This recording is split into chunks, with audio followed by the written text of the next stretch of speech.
All right. Thank you, everybody, for attending the Corporate Service Committee meeting on the 20th of June 2025, the Arno Shire Council. I declare this meeting open at 9 o'clock. And first, like to go through whether there's any applications by video link. Mr. Chairman, Neil received, Mr. Chair. are there any apologies? We have one apology from Councillor Stoles, and I note that the Mayor is in attendance, so he is a voting member in that instance. Good, move of the apology, Councillor Gray, second, Councillor Shield, all those in favour. Aye. I have it. Move along, disclosures of interest Neil received, Mr. and public participation. There's no public participation. That's a shame. There being nothing further to go forward with, we'll move forward into the Finance Committee reports. And Mr. Phelps, if you would like to enlighten us, be much thankful. Thank you, Mr. Chair. Good morning, everyone. So we'll just take you through the high-level operations for the financial summary and investment report. You'll note in this one that we have a multitude of votes coming through, being coming toward the end of the year and transferring capital projects which won't be completed over into next year, and also taking up some that have been completed in advance of where we thought they would be for additional grant funding. Moving down through page 3, pretty well we've got actual variance of a positive variance of 2.96 million compared to 1.85 negative variance in year-to-date April 25.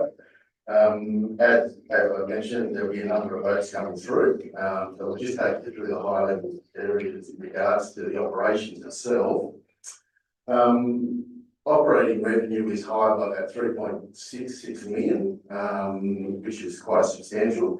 The main contributors to that, Government Place with its revenue higher by about $200,000, just with increased revenue from residential care coming through from the dependency of some of the residents at the facility. Elder Learning Centre and Family Daycare is higher again by 63,000, which is quite pleasing on the basis that we took up a vote previously to increase their revenue streams. So they continue to have good utilisation at the facility, so it's up slightly. Private works revenue was lower by $90,000. We've pretty well taken up a vote as one of our votes coming through, just reducing that down. The demand of private works has reduced, and also we haven't really pushed a lot of work in regards to that. With a lot of our capital works and maintenance commitments we do have in place, we don't have the capacity to undertake a lot of that private works regime. Just going to ask that question on private works. So we're not doing private works because we're at capacity in our own work on field. Effectively, Mr. Chair, yes. Well, when you finish, you come around passing files for me. I'm still waiting. We'll take that on that. Thank you. Real estate revenue. It should be higher, not lower than budget by 54,000. It's higher predominantly due to the sale of 97 Hill Street. So we finalised that settlement coming through. So we received effectively a good sale price in regards to that, but it was offset marginally by the Campbell's Corner revenue being lower from rentals. Waste revenue is higher by 296,000. Predominantly due to a new grant funding that we did receive in regards to the reuse of solar panels. So we've applied for a project where we will obtain a number of our solar panels from a lot of builders who will take them from as a second-hand item. We'll go through the process, test those, and they may be able to be reused for a period of time by council. So it's a bit of a benefit from it. So fully grant funded, which is a bonus.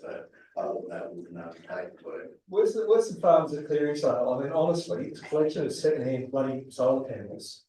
Extraordinary. Yeah, I think just making a rock your own map of these things. Through you, Mr. Chair, I asked similar questions because I could see us just getting a whole heap of end of life panels delivered. It is a pilot program. The first batch of panels that we received have actually all come in the same configuration, because that's rather concerned that we have a whole panels of different sizes, configurations, voltage, and it'd be very difficult to get anything meaningful out of them. However, the first group of panels that have come in are of a single facility. They're all the same configuration, so they can be used. As it's a pilot program, the intent is just to see whether this would actually work. It does delay these items going into landfill by some, if it's a successful program. Through you, Mr. Chair. Can I just need clarification of this. So there's a building that I'm assuming is being demolished or whatever, and there's a whole bunch of solar panels that come off the roof. And is that the origin of these things? In essence, yes. So they're solar panels that have been used in some application, they're no longer required, most likely because the building is being rehabilitated or restored to some degree. Rather than going to the landfill, they come to us. They will be used in varying applications. It could be put on a council building or another building. As I say, it's a pilot program at this stage, just to see if there's merit in doing this, if the effort actually offsets the cost of doing all this. One of the ideas being explored is a mobile trailer that has solar panels that can be used to, temporarily power other facilities. Whether any of this works or not is still being determined. Just before this. Okay, so we'll move down to the next item, which is general revenue, higher than budget by 215,000. We've got a vote coming through for that, so effectively we've generated a lot more interest from our investments that we've been holding. A lot of that funds were from funding that we received in advance, which was a bonus to council overall. Town planning is higher by 240,000. Here we've got a little bit more in development contributions coming through. Plus also we've received some funding, a new funding source in regards to DA processing initiatives through the joint organisation. So Newcastle City Council is the pilot or the actual grant sponsor behind that, and we're feeding off that item coming through. So hopefully that will speed up our DA processing times. White Park revenue was lower by 137k. So with a lot of our events we've held in April and May. So it's lower than what we anticipated. So we definitely looked at the revenue stream going forward and looking at our fee structure so that we could try and recover our revenue coming through from White Park. Is there many outstandings on White Park there, or are we just genuinely down on income? We do have a number of items that are outstanding from a couple of the local user groups, which we are chasing very strong in regards to getting those funds coming through. Overall, the revenue is showing in there anyway, coming through, but it's money with a lot of our user groups that get a discounted rate coming through. Some of those are ticketed events, so we're definitely looking at those ticketed events and looking at whether or not they should be paying commercial rates in regards to the hiring facility. I think it's an ongoing problem. Look, that 137,000 deficiency is not going to be made up by outstanding items. There's a systemic problem with White Park in that it's not generating enough income. Part of that is as a result of the fees that are being charged.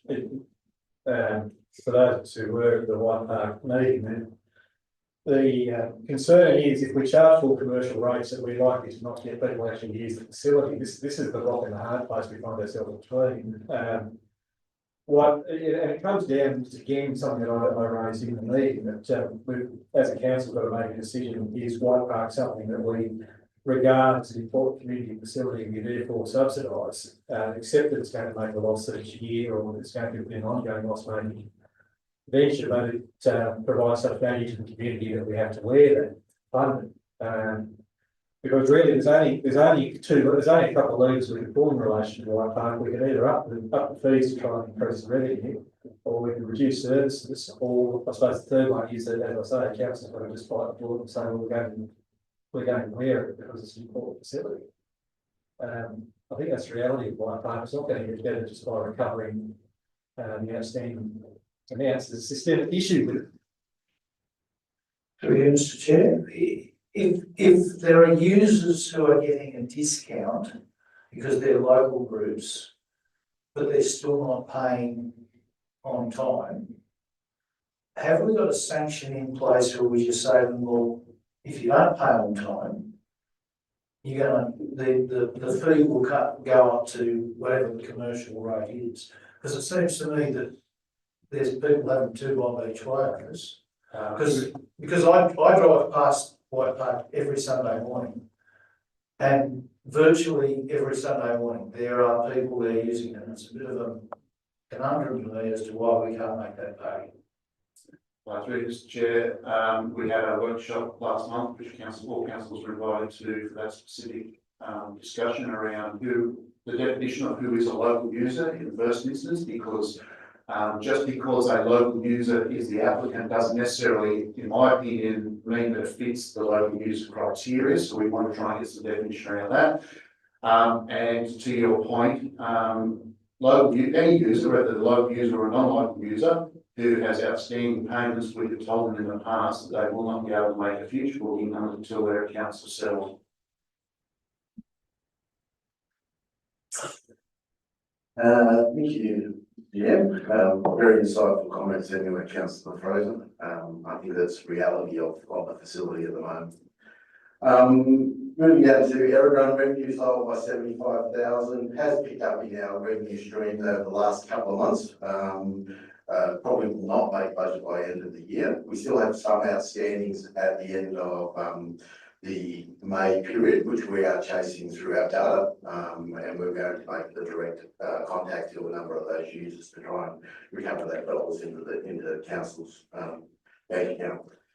Local revenue, local roads revenue was higher by 177,000. We received a bit of prior year flood damage funding come through for the emergency works, which was quite pleasing. That work was completed back in 2022, so that's just a bit of extra cash that's come in that wasn't expected.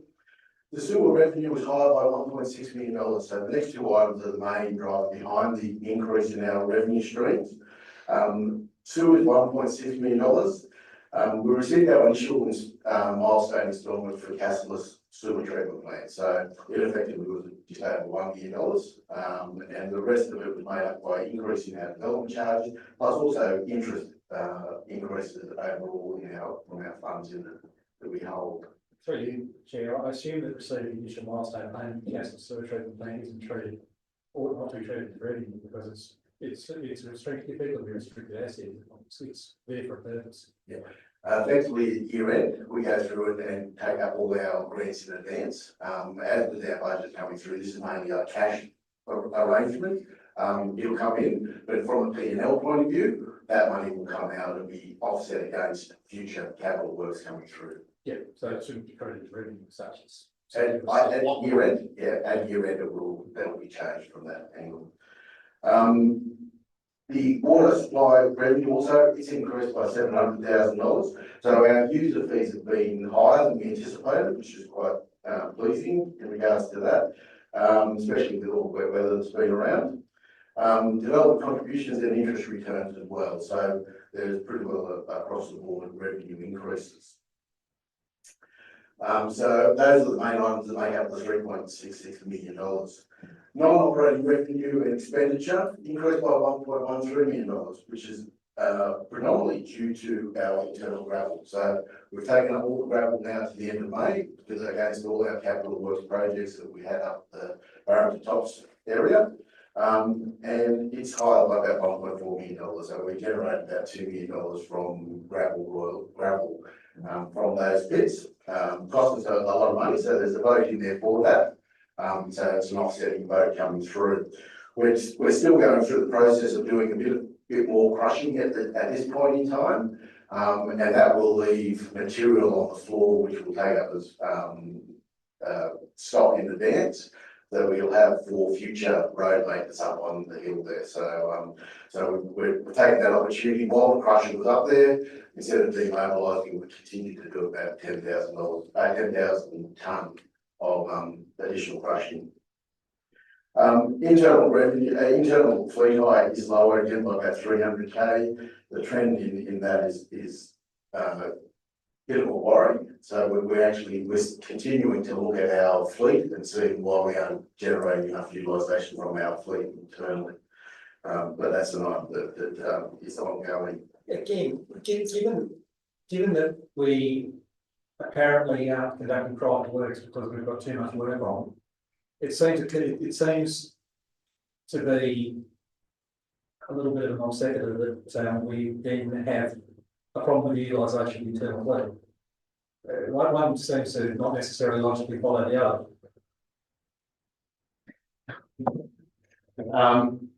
Through you, Mr. Chair, the utilisation of fleet often comes down to operators, having available operators for it.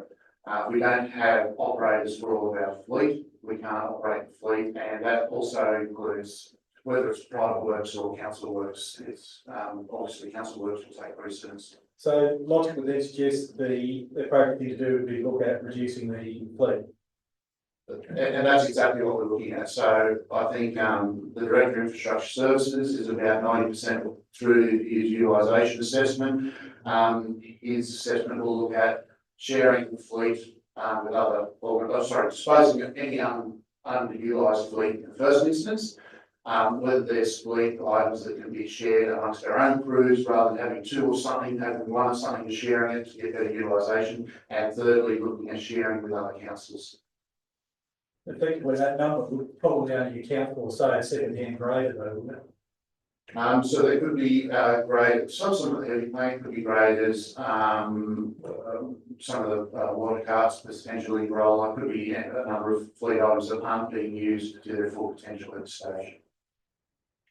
There is potentially another way to look at this as well. I mean, we're looking at it as if it's just fleet hire grades on the ground, but it's also light vehicles and other wheeled vehicles around the place, which if we're showing good discipline and we're not overdriving them, it's actually a positive as well. So it's an interesting one. It'll be interesting to see when the review comes in as to where the opportunities lie. Thank you, Mr. Chair. So moving down into operating revenue, here we're a little bit higher than most, by about $1.2 million. We have a number of items throughout, which I'll go through, that are higher and lower as we come through the mix. So fleet service, financial services costs are lower by $235. We've just had lower salaries, but we've also had increased overheads recovery, which effectively is coming from a lot of our capital works programs. So it's pretty well being funded through that. Fleet management, with the income being lower, also the costs are lower as well. So we've got the other offsetter coming back through there for that, Councillor Fraser. Governance and risk is higher by 33,000. We've got a vote coming through in regards to tidying that off. Information services is lower by 128,000. We had lower operating costs and use of external consultants during the year, which has been quite pleasing. Plus also we've had some staffing that have been on long-term leave as well. So it's pretty well saving to the bottom line by the end of the year. Infrastructure support costs are higher by 39,000. The cost of admin costs today has been a little bit higher than we anticipated. So we need to look at that going forward in the budget.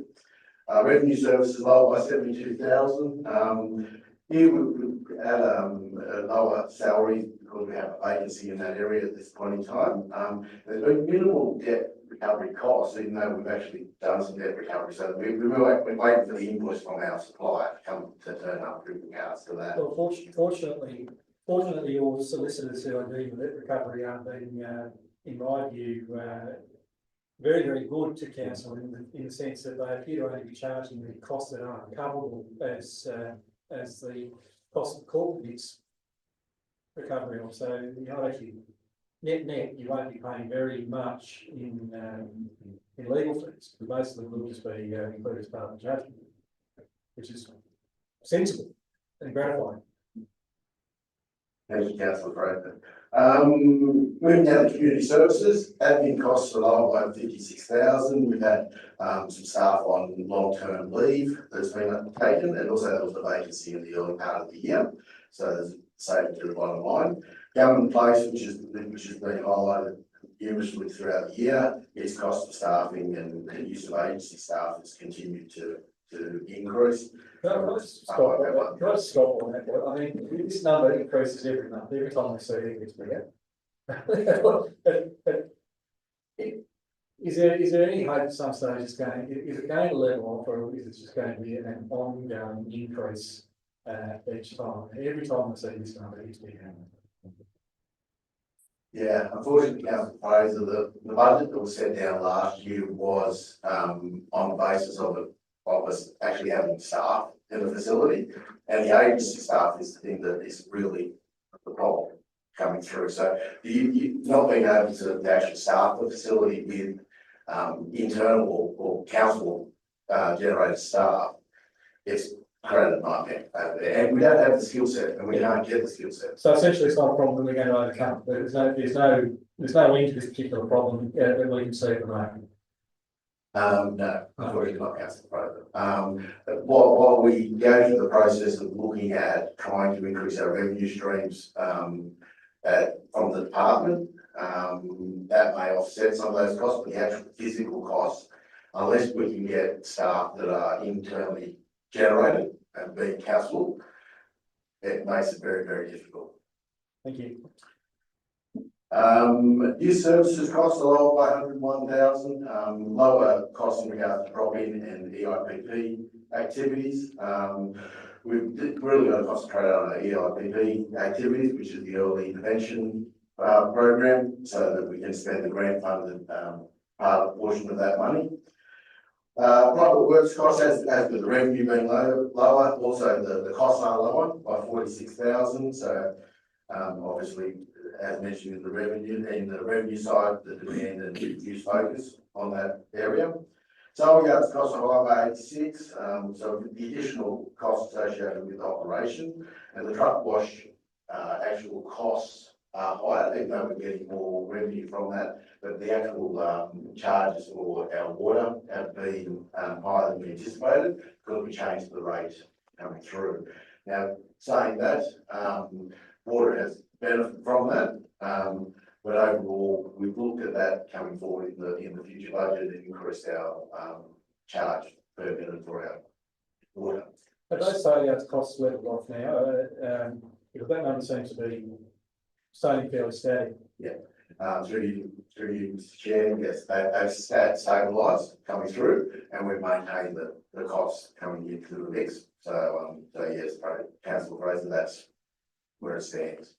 That's gratifying. So I think some of those costs that put the sale yards over were effectively one-off costs this year. Yeah, that's included in our capital area, the slate removals and stuff like that. So we're pretty well stabilised where the budget sat overall.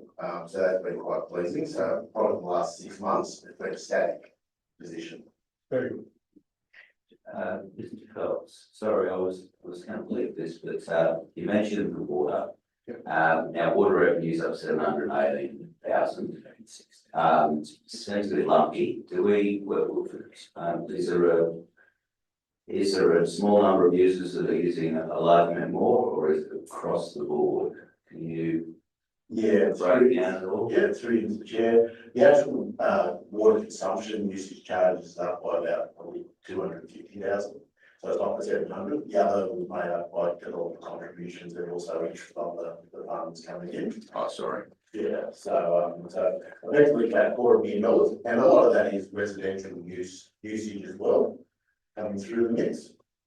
So that's also makes up a fair chunk of it. Okay, so of that, so the revenue, which is reported as higher than budget by 718. Right. So water users are up 250. Roughly about 250. So 250, and the rest is more. Development contributions, Yeah. which is quite substantially higher. It's Yeah. up about probably $250,000, and also the actual interest components up by about $200,000. Thank you. Thanks for Sorry, Mr. Chair, water usage, as you said a while ago, Wayne, good to say we're using more water, we must be getting more trucks washed or whatever. If we get to the bottom of that water tanks where we're losing so much water, we've had the wettest season in months and years, those tanks should always be full. Yes, no, they actually don't remain full, even though we've had good rainfall, Mr. Chair. The tanks do get depleted very quickly. I actually did a visit out there 2 weeks ago with Sally supervisor. We're getting the plumbers to have another look. There is a potential issue where the flow from the top tank to the bottom tank is constrained through fairly small pipes. And that means the low tank runs out and isn't getting filled at a quick enough rate to replenish the truck wash. There is an issue with that. But having said that, those tanks do get depleted very, very quickly when the truck wash is being used. So whilst there looks like there's a huge volume of water, there is a huge volume of water, it does get used up very quickly as well. If we can get the flow rate though between the top tank and the bottom tank to flow better, then we'll avoid the top up issue from town water, which was the main additional cost that we face. Yeah, I think we did the back of the napkin calculation on Australia, maybe sort of the capacity on the tank capacity there of the roof is insufficient to meet the requirements of the truck wash and so even a short period of time, the amount of water that's used out there is pretty impressive. It's a pretty big volume. I mean, obviously having rain in the tanks is a sensible thing to offset it, but certainly never going to but I suppose, through Mr. Chair, I suppose years ago, when we built that facility, the figures were done that was supposed to really keep up with it. So it's wrong. When the figures back years ago were wrong. Well, they may have been correct at the time based on the estimated usage, but certainly usage is exceeding the tank capacity at present. As I say, once we get the flow rates between the tanks operating a little bit more efficiently, it may save a little bit more town water top up. So another one, Mr. Chair, if that's the case and the truck wash is getting used, which is great, but it's not keeping up with the water usage, user fees and charges. Yeah, so again, we've had a look at that. Whilst the town water consumption rate has gone up, as Mr. Phelps said, that's sort of circular water cash flow because it goes back into our water account. We have accounted that water at a higher price. Despite that, the cost of using the truck wash far out exceeds the end cost of water coming in. So it should still be a cash positive operation. Thanks, Jan. Moving down to our tourism and promotion costs, they're lower by 65,000. So obviously with the reduced staffing costs at Hunter Warbirds, as we've gone through and looked at our cost structure in regards to that facility and changed the operations going forward. where are we up to with that? Councillors, we've commenced meetings with staff this week to give them final notifications. So all staff were initially consulted after the council meeting. However, the process is that we need to wait until a certain time to give staff opportunity to consider alternative locations within the organisation. There is then, under the award, there is a formal process for notification as well, so that we have to wait till a certain period of time to pass in order to commence that process. That process officially commenced this week, and all staff have been met by myself and the director and a member of HR individually. So we've had one-on-one meetings with all the staff involved. The lease at the moment with Bennett's and Hay is in the final stretch. We've agreed to all the terms of the lease between the parties. The solicitors are still doing their thing, and as one by solicitors, they're each protecting their own party's interests. So there's still some wording to be finalised on the lease. Having said that, we're considering a commencement date of the 7th of July, and both parties believe that that's achievable. Yeah. Thank you, Jan. Going through the stormwater costs, lower by 73, lower maintenance works undertaken during the year. Hopefully we'll increase that next year to clean out a few of our drainage issues. Street cleaning costs are lower by 56,000, however, we've got a full suite coming through for the current year, but however, that will be below budget by the end of the year as well. Just on that, it was probably not appropriate this meeting, but there was some discussion on Facebook about the inadequacy of the service being provided to Caspas in relation to street sweeping. Apparently, and only according to the Scarro's comments on Facebook, whoever's doing street sweeping out there isn't turning up. Through you, Mr. Chair, I also saw those posts. I've raised that with the director in a meeting earlier in the weekend. I don't have the answer directly at this stage, but I believe to involve them. Moving into waste management, costs are lower by 150,000. A little bit of a timing issue with regards to this with our curbside collection costs, so they're always about a month behind. So we have had reduced costs in our landfills, which is quite pleasing from that angle. Governance costs are lower by 177,000. Mr. Chair, through you. Just on waste, where are we at with the Aberdeen waste facility, and I remember the Crown land that's next to it that we want to acquire, and it's got a Aboriginal confidential. Is that confidential, is it? Yeah, council's probably take that offline, giving an update in confidential briefings. Okay. Moving down to our governance costs, as I mentioned earlier, it's lower general management and admin costs, and the election cost actually was a lot lower, was probably 10% lower than we anticipated, which was quite pleasing. Health services cost lower by 99,000, just reduced cost in our customer service area and the on-site sewer management inspections today. So that will remain low and come back to council overall saving. Public convenience is higher. Servicing of our facilities has been a lot higher than what we anticipated in the initial budget.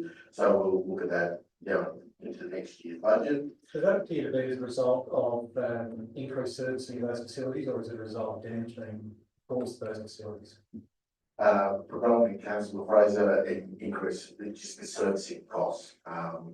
We looked at different models to try and look at servicing, whether or not to get a contractor to do the servicing, because we've got staff that actually do it on the weekends and we pay overtime as such.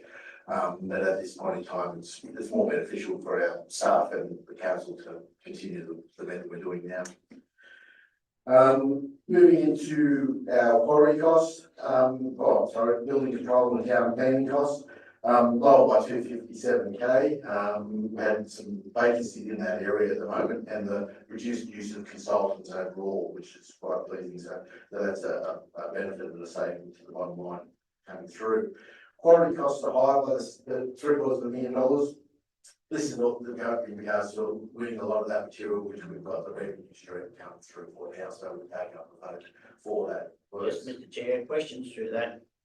Is that some of that caused by the massive pile of gravel we've got a queuing that we're unable to use? We have crushed some material at the Kewen, which we haven't been able to obtain that crushed material out of the facility there. So we'll be doing a stock taking, having a look and seeing how much is actually on the ground and go through the process of trying to recover that material out of the facility. But a lot of that crushing and blasting cost has been up at Elliston, and obtaining material up there for Barrington Forest and Hunter Road. Moving down to animal control costs, lower by $50,000. So there's been a staff member that's been on extended leave, and we haven't been successful in getting a replacement for that staff member. So we'll be looking at other methods to try and appease the animal control world. Has that been working okay? Have we had any negative impacts through the not having staff in this area? Through you, Mr. Chair, we haven't noticed any outstandings or emergency areas where we've received deficiencies and stuff like that. Are we covered there? Is there any legislative cover that we need to?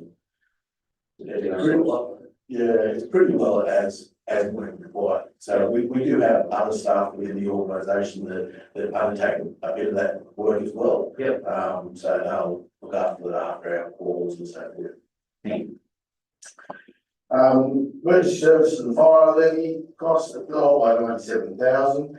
The actual, either the emergency services levy was lower for the year than what we anticipated, which is quite pleasing. And also there's been a reduced, maintenance on the RSS, red fleet, which is quite pleasing as well. So we haven't had as many servicing calls. Other sport and recreation is lower by 47,000.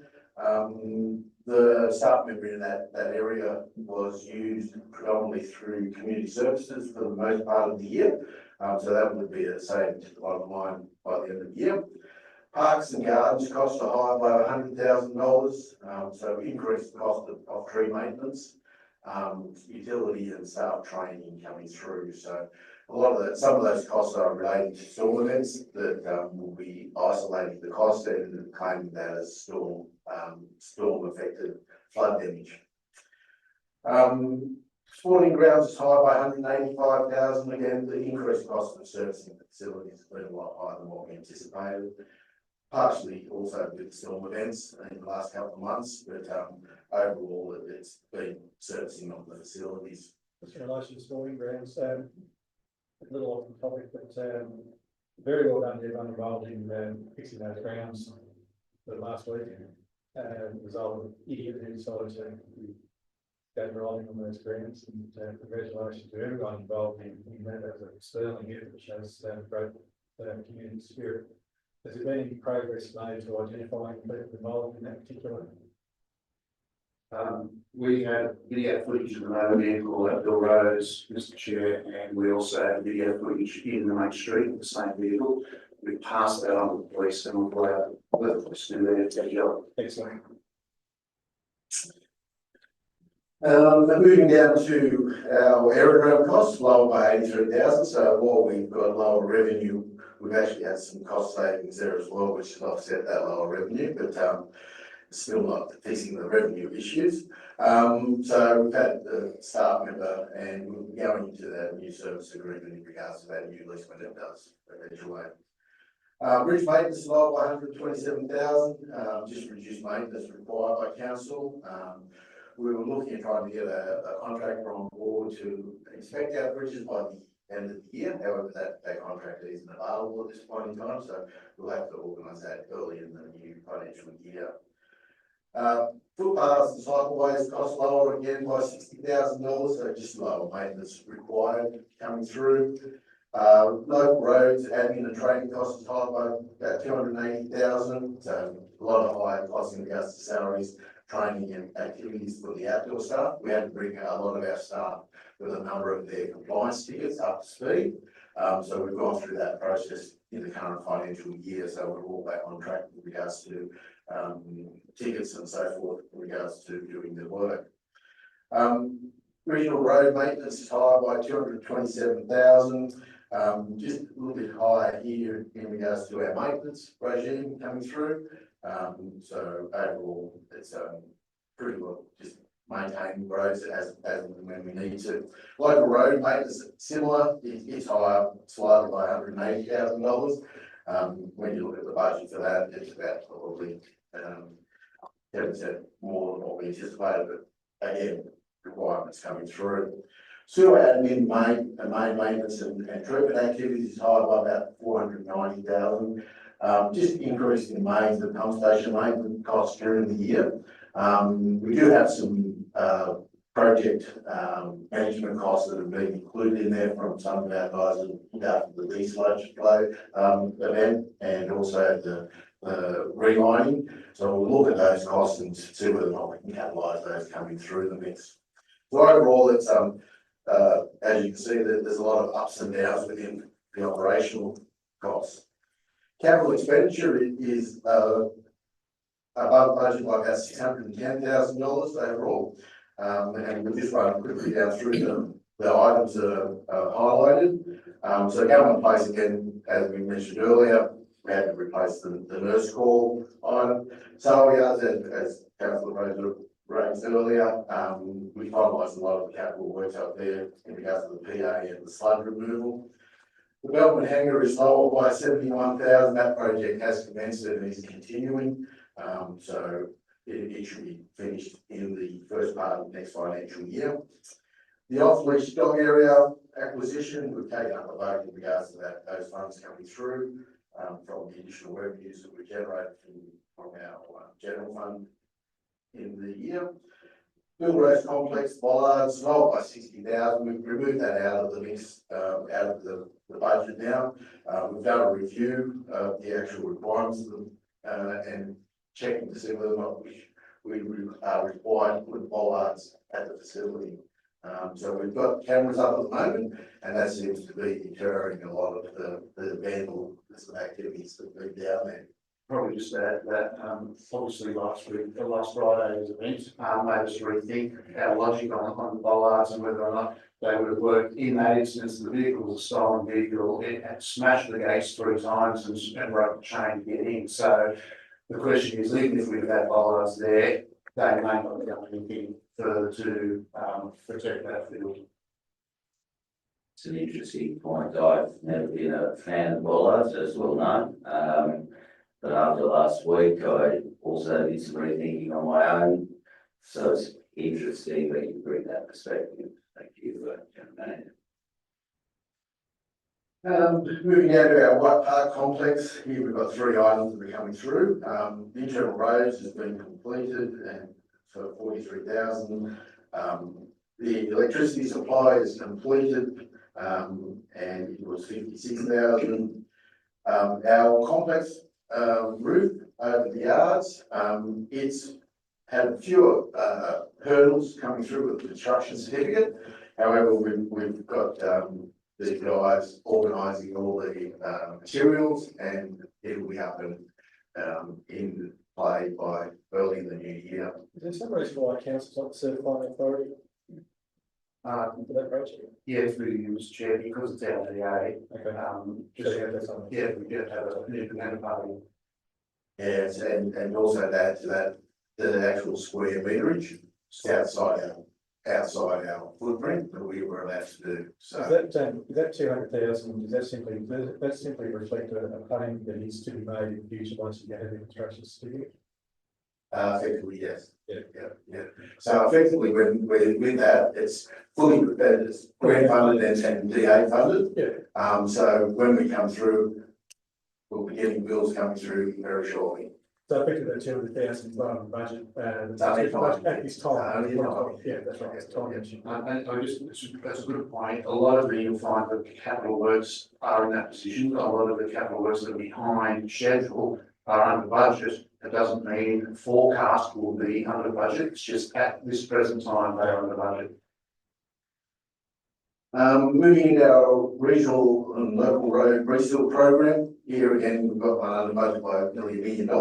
However, we've actually done the works early in June, and we will have all the costs coming in over the course of June, so that'll bring that back into alignment. Again, time issues.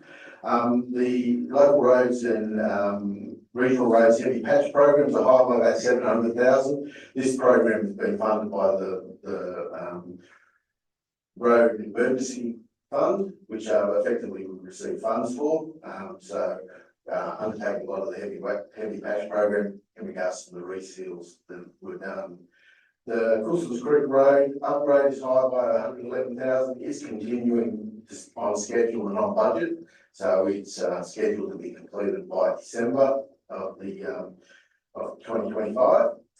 Urban curb and gutter renewals is lower by $100,000. We're finalising our work in June in regards to that area in Guernsey Street, so that will catch up coming through in June. Barrington Forest and Hunter Roads projects were higher by $1.5 million.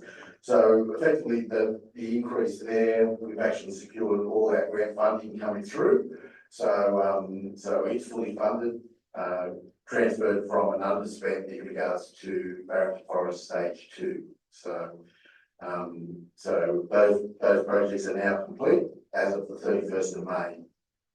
Barrington Forest Slip works is higher by 270,000. This project is continuing ahead of schedule, and it's anticipated that it will be either finished by the end of June or early July. So that project will be finalised by the contractors.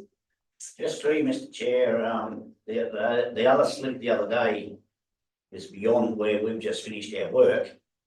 I think we need to clear that up on social media. I mean, they seem to think that it's our new work that's failed, which is not.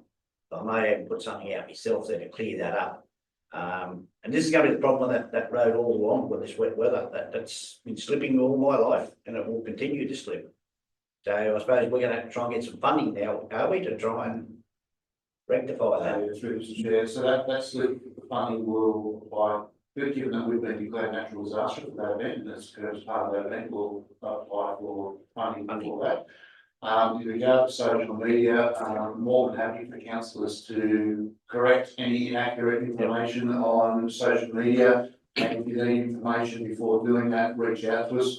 We do try to keep an eye on a lot of pages, but a lot of our posts get shared on pages that we don't even see, and that. So if you do see that sort of stuff and you want information, by all means, reach out and feel free to correct. I think we do have to be a little bit careful though, noting the requirement, we don't speak for council, but perhaps if there's been some sort of announcement that the appropriate thing, I think, being the council put something out there, we can comment on that, rather than us putting that out as council's position. I think it's probably a legalistic demarcation, but I think we have to be a little bit careful about acting as the saying what council's position is on something before that position being announced publicly. But again, the road sector might be working, council actually putting something out saying this is where it's happening, and then Mayor Colson chiming on top of that and probably avoids any difficulties. Yeah, that's fine. We'll try and find a place and see if we can correct it. Thanks. Okay, moving down through to the UV chlorination upgrades, so like that 100,000, so that budget continued on schedule and on budget. We've got a vote come through reducing it down by 100,000, so that project is now complete. Water mains renewals is lower by 144. This project continues right through until the end of the year, so we can catch up coming through. Sewer rising mains increased by 140,000, so renewal works was urgently required, so we undertook those works straight away. Sewer treatment plant renewals was lower by 129,000, so it's lower than expected renewal works that were required during the year, so it'll be a saving to the bottom to the sewer fund. The sewer relining is lower by about 200,000, so that work again, like the mains, it's continuing right through until the end of June. So it's more or less a time thing, as we raised earlier. And the sewer treatment plant ponds, sludge and wall renewals, so it's lower by about 390,000. Its works are nearing completion, and it's likely to come under budget, which is quite pleasing overall. So overall, it's a positive variance budget of about 2.96 million. Moving into our bank funds and investment on 11. Here we've got our bank funds are sitting just below $20 million now. We've had a lot of costs coming through, which we're starting to recover the dollars and cents now coming back into our bank account. So we've got a lot of flood works that are being recovered at the moment, plus also a lot of the milestones from that completed works up in Barrington Forest Road. So you'll see that this funds the council holding will turn around and go back up the other way next month. That's gratifying because I was quite concerned when I saw the significant reduction in that number, particularly the year-to-date reduction in that number. So it's gratifying that that number will go back up to somewhere around the 28 to $30 million mark.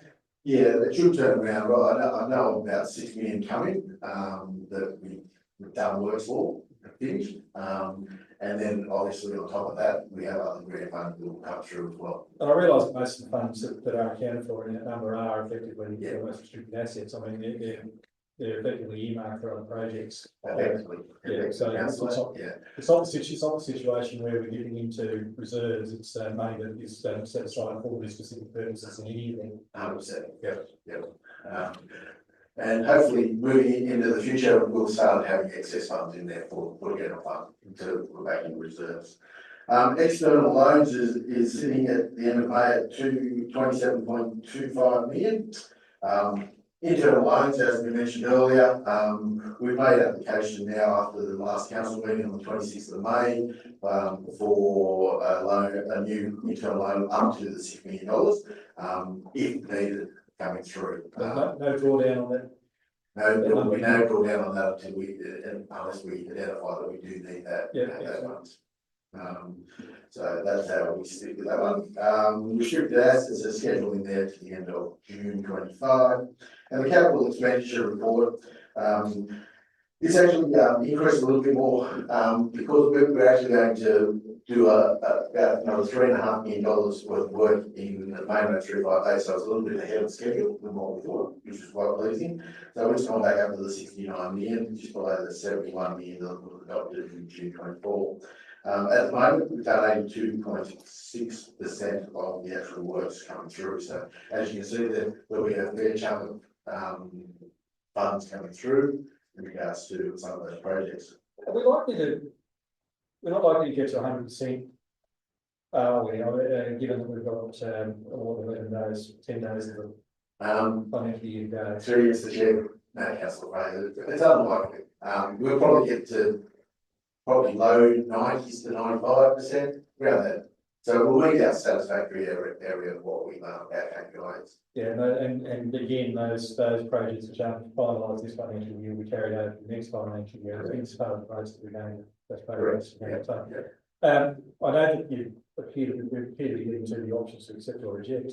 One question that I have, which I haven't asked in previous corporate services meetings, is can we meet our obligations as and when they fall due?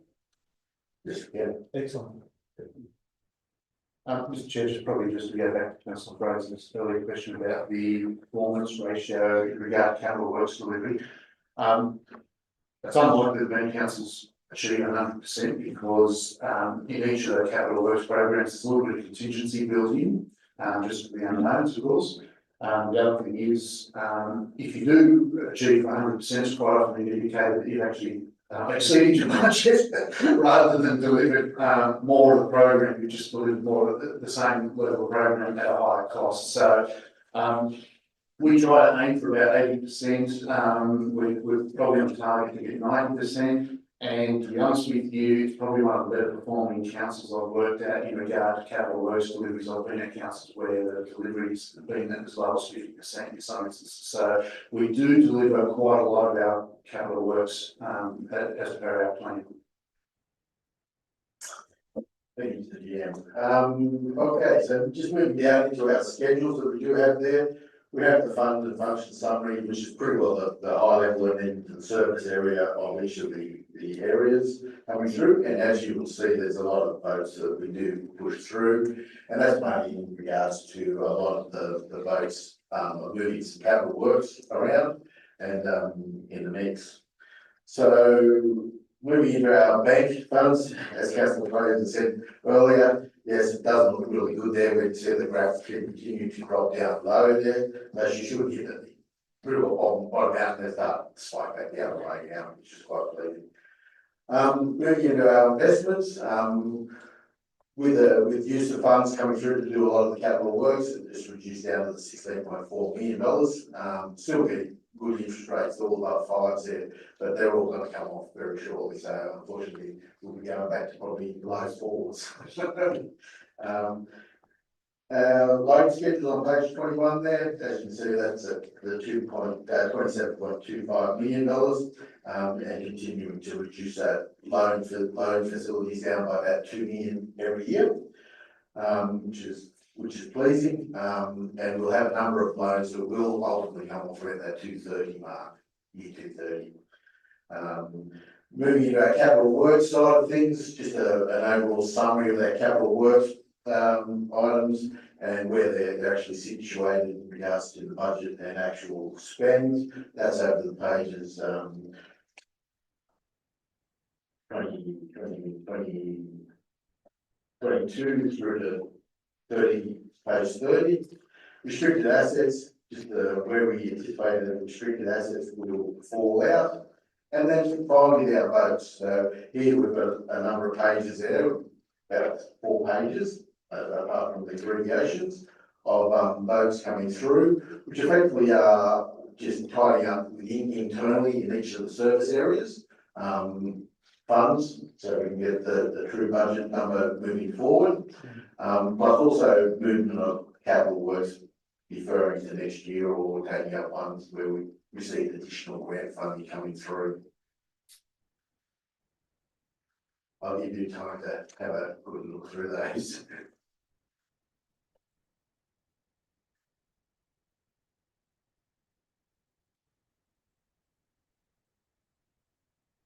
It's effectively a wash, Through you, Mr. Chair, yes, Councillor Fraser, it's effectively, you go through and you effectively look at washing out a number of the areas. Only internally in regards to items within those service areas. So when we look at the, we don't like to sugarcoat areas where they have underperformed. So there's some areas where they will be inefficiencies where we anticipate in the budget. But moving forward, we've got to have that historical look at those areas. So items that come between each service area where we've got public liability that spreads across the whole organisation, or corporate costs which spread across the organisation, where we'll find money through the additional general fund income.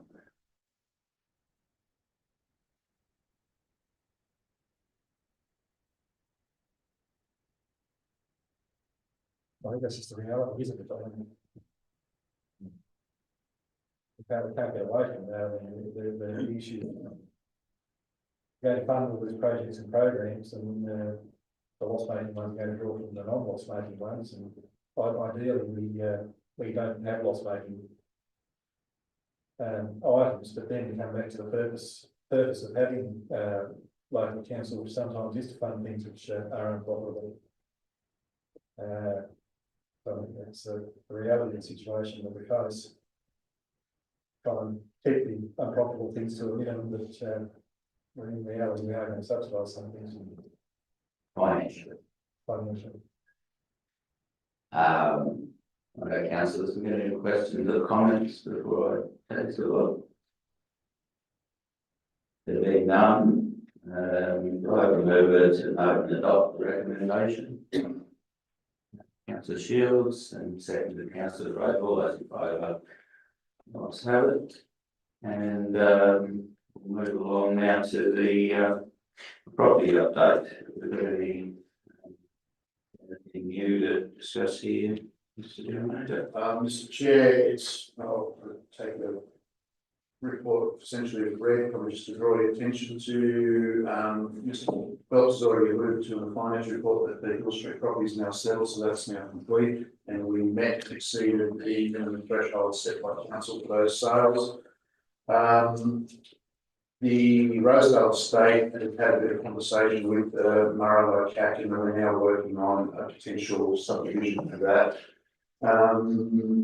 Probably there are the main two that have got actions being undertaken. We did report last month that we believe the Aberdeen Heights subdivision grant funding would be unsuccessful given information we've seen on the website.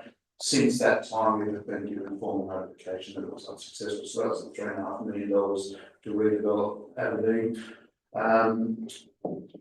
We will continue to chase grant funding for that because it's the only way of really funding that program. Other than that, haven't taken any questions from councillors on any of the leasing or property matters. No progress on the Arrowfield purchase. It appears they may wish now to not acquire that road, and we're having a different conversation with them about maintenance. Yeah. There's rather some complexities amongst that consideration. Through you, Mr. Chair, just the Aberdeen subdivision, how long will it be, or what's the scenario with not been successful? How long before we can make another grant application, trying to get that thing moving? Wholly dependent, council, on which grants become available and which ones we can fit into that particular piece of work. So that grant application was for critical infrastructure. There may be some granting money coming around infrastructure or housing in the near future, which we would utilise for that. Can't give you the time frame though, because it's subject to state government, federal government release of grants.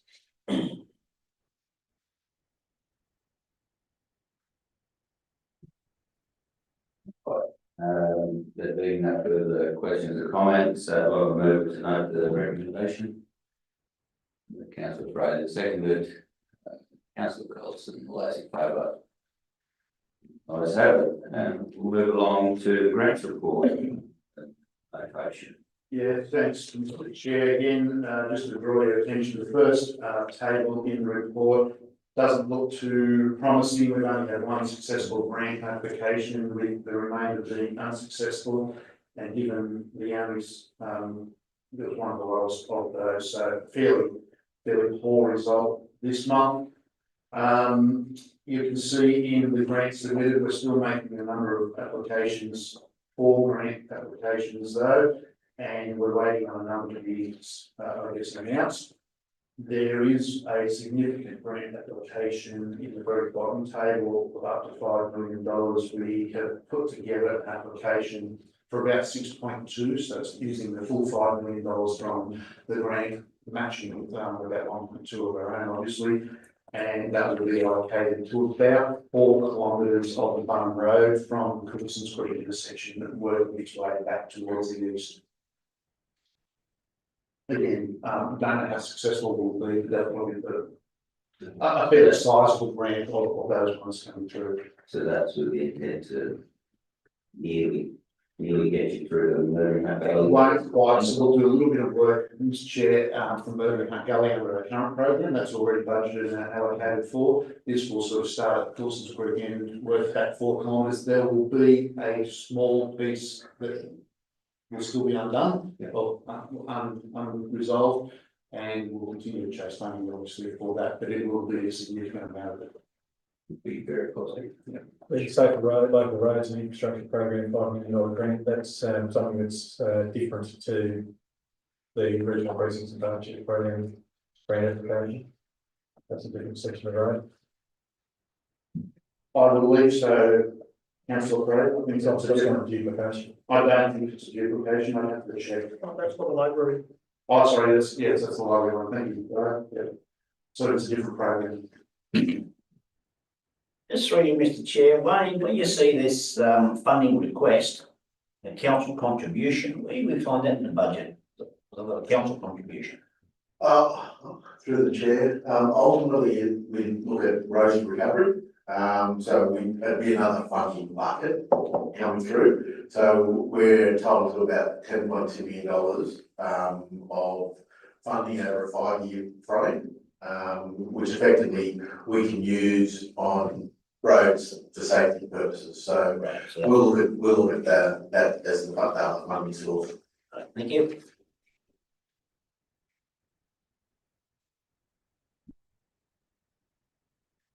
Mover to make the recommendation, Councillor Fraser seconded, Councillor Shields, those in favour. So we'll move along to requests for donations. Thanks, Mr. Chair. Only one request this month doesn't comply with our policy because they are a charitable organisation and our policy doesn't support us giving donations to charitable organisations. The main reason for that, if you remember when we did the policy, was that we believe that's a decision for individuals. They wish to donate to charitable organisations, then so be it. It should be something that we should be making that decision on behalf of the ratepayers.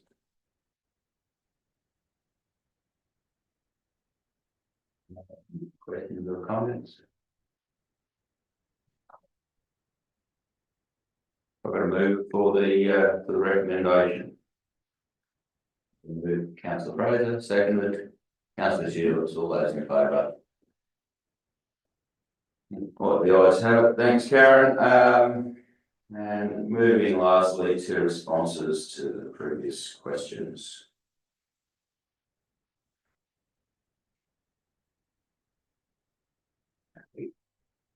no follow-up to any of these. Councillor Fraser. And it's just generally, I'm happy with that. I'll move that. I've got a second. Thank you, Councillor Fraser, all those in favour? Thank you, guys, have it. And before I close, any further questions, comments? I'll get stuff on hand. Yes, I do have a question, and let me preface this by saying this is definitely not a rag bashing exercise. I sent. I'll say that. We'll just, let's have the rag in the picture first, please, councillor. I sent Rag an email, I was riding my bike in Graham Street, about a week ago. Just knew where they cut across the road, with the water mains replacements. And the car coming the other way flipped a stone up, which hit me, and no damage, but it certainly hit me with enough speed to sting. And I just sent Rag an email about that, and he's come back to me with his response about, what was it, Hot Seal? Hot Seal is too expensive. Because in my unlearned fashion, I looked at the repair of these cuts. So the contractors backfilled where they've cut a trench, and then our road crews come along and sprayed and put gravel down or road base down. And my question is, are we being penny wise and pound foolish? Because with the next heavy rain, it seems to me that those cuts across the road, and there's 5 of them, they're just going to wash away. And that's my question. Are we being penny wise and pound foolish by not doing a better job to facilitate that repair? Through Mr. Chair, and firstly, I'm glad you're okay, Councillor Shields. Look, very few of our roads have any asphalt on them at all. Pretty much all of our road network is a spray sealed network.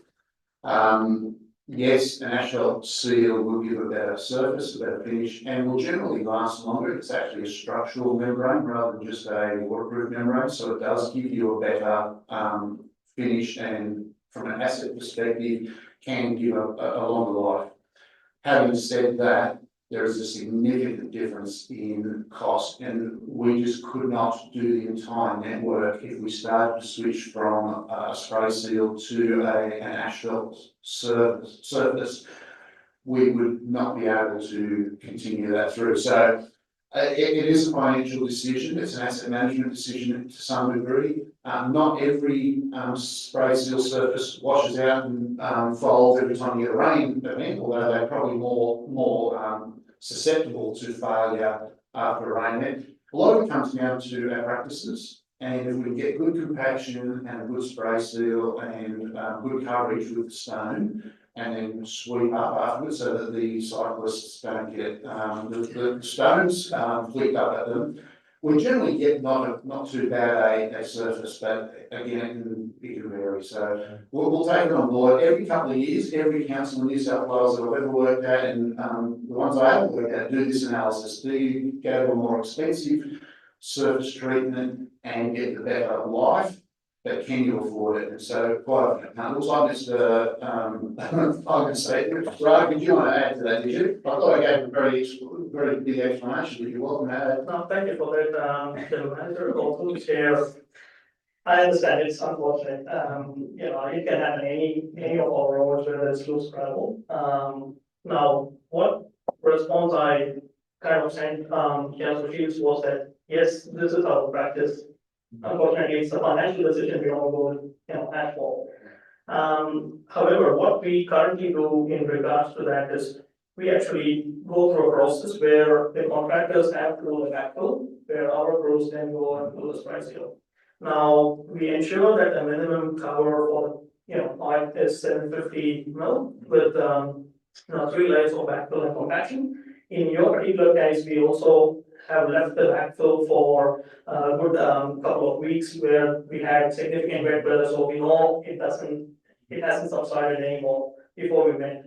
But the usual practice is the contractors, when they finish and then our crews get there, we still lightly moisten the surface and we compact it before we do the spray seal. Now, what we have done as an improvement from that is to actually put in some BMS board, some safety signs around the site for a couple of weeks after the job is done, to notify, pedestrians and motorists to slow down in that area before we come into speed. And that's actually getting implemented from the next work site.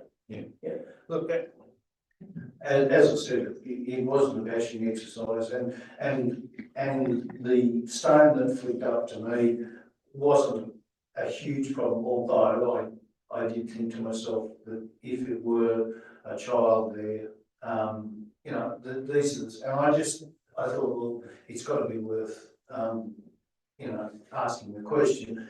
But I will say this about that water main replacement: the contractors have done a remarkable job. There was a bit of argy-bargy back in October, November last year with some residents over it, but they seem to have done a remarkable job, and they've been, I think, very professional in the way they've done the work. So, well done. What I've got right here, and this is not really part of our reading, but what we've got here, how we're going with water. So the boil water alert still remains. We are currently working with the New South Wales Health and the Department of Climate, Energy Change and Water and NSW Water to actually have a daily meeting to analyse the fact. What is, as I understand, turbidity is the overarching issue, which is causing difficulty with our treatment process, because the treatment process can't handle the turbidity. But as a result of the treatment process not being able to keep up, there are now issues with pathogens as well. Is that So, issue? No, there's 2 things to this, just to clarify to the chair. We don't have a treatment plant here. All we do is chlorine dosage. Yeah. Whereas Maryville has a treatment plant, a sand filter. Now, unfortunately, because we don't have filtration, whatever turbid water we get is whatever we supply. What we do is we do daily testing on Glenmore Dam and reservoirs and 3 different points in our system.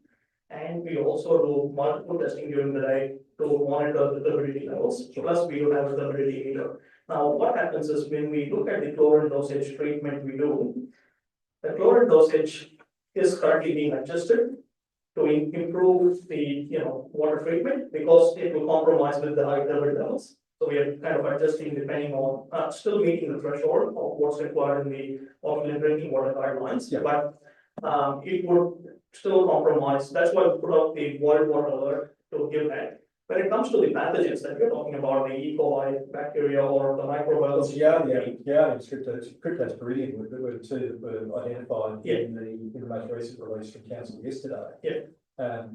Are there issues with those pathogens being in the water that are not being effectively treated? Currently, the boil water alert is mitigating the pathogens, which comes out of mostly the turbidity, but we do microbiological testing on a weekly basis, based on health advice, which is the level of risk is anything from a tummy bug to something that can kill you. That's right. So that's the weekly testing we do, and we haven't noticed anything that's major. Right, so effectively it's an aesthetic issue more than anything else at this stage. So if you don't mind drinking a bit of muddy water, it's not something in the world. So I noticed in the council release that you can bathe in it. It's presumably, I've seen some questions about whether it's safe to feed to your pets, which I find extraordinary given the number of animals which you drink out of farm dams, which is far worse than anything comes out of the tap from the council. But I did notice in the release yesterday about the issue of pathogens. So I just wanted to, in discussions with people, that the issue if I'm correct, that the issue is more an aesthetic issue, it's an issue of the water being muddy, let's just put it simply. But it's not likely to have a significant pathogen load. Not as of yesterday. Like I said, we do testing regularly. If circumstances change, we will have the due diligence. So most recent tests indicate that it's more an aesthetic thing rather than a concern that it's carrying pathogen. Correct. Thank you. Can I just ask a question then about the pathogens? How quickly, we take a sample, we take these samples during the day, how quickly can we get a result that says this sample is showing Giardia or E. coli or whatever it is we're looking for? Yeah. Good question, Councillor Shields. Now, there's only two parts to this. The first part is the testing regime. The other part is what's the timing of that water coming from the dam to our reservoirs and then getting into the reticulation network and to your taps. So the testing time, I mean, is how much time it takes to send it to Newcastle to get that laboratory to test it.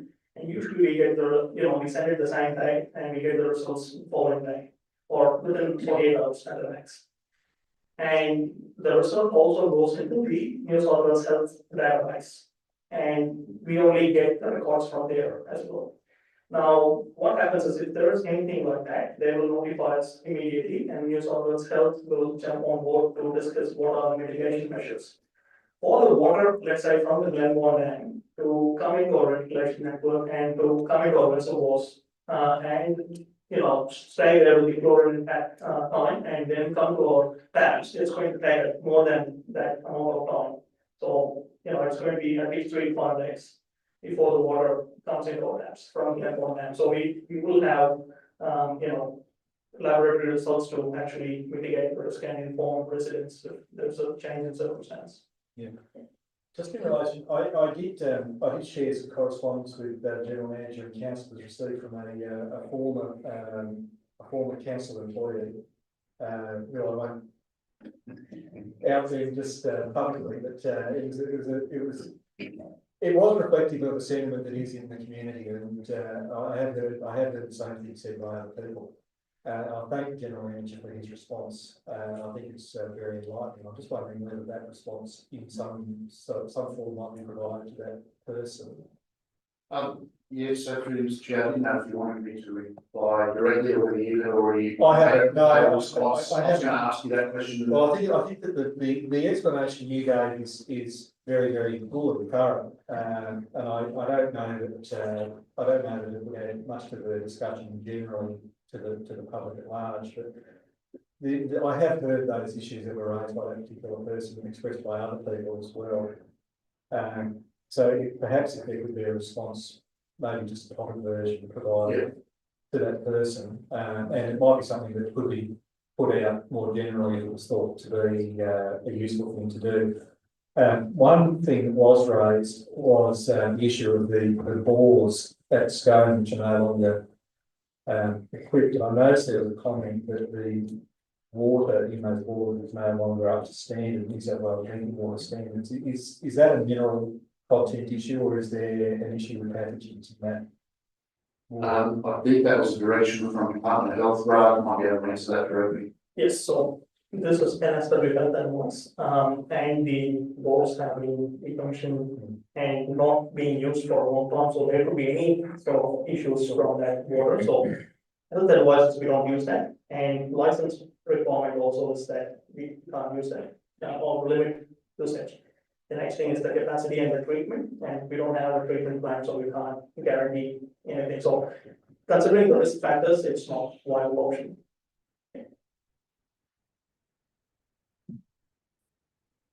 Very good. Through the chair, can I just add one other thing? During the meeting, I think Councillor Fraser raised about the street sweeper councillors that's been booked for next Wednesday and Thursday in councillors, and there'll be a forms going out shortly regarding that. And the first day will be a preparation day, and the next day will be the clean out day. Shane Council Stoltz isn't here because I understand he's a champion of the sweeping streets in council. Matter was here, his heart, he raised it with me last night. All right, thank you, Director of Infrastructure, that's, yeah, I think that's important, thank you for bringing it to note. I think very important questions right at the moment, it's a hot topic. What I've taken out of that is we've got safe but dirty water. And Marywar's got more infrastructure than Scum.